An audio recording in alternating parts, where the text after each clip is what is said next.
Hey everyone, welcome back to the channel. In this video, we're going to show you how to find the sections in GreenShift in WordPress-Blocksy and WordPress in general. Okay, now I say that because when you install Blocksy, typically it comes with GreenShift automatically when you use a starter site. So let's get to the meat and bones of it. We're on our dashboard on the left-hand sidebar. Let's go ahead and open or start a brand new page.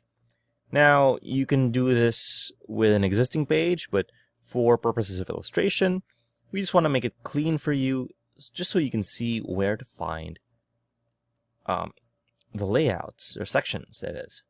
So, we're here in the block editor, and on the right-hand side, here we have this pancake icon called GreenShift Helpers. Let's go ahead and click on this button that says Templates. And now we can find sections. So here we are, and let's go ahead and click on free, and let's just add import, sliding pop-up with cookie memory, and there we go. There's your layouts in GreenShift in Blocksy and WordPress. If you found this video helpful, please leave a like, comment, and subscribe to our channel, as it really helps us out with the YouTube algorithm. Show this kind of video to other nerds like us. Thanks for watching, and we'll see you on the next one.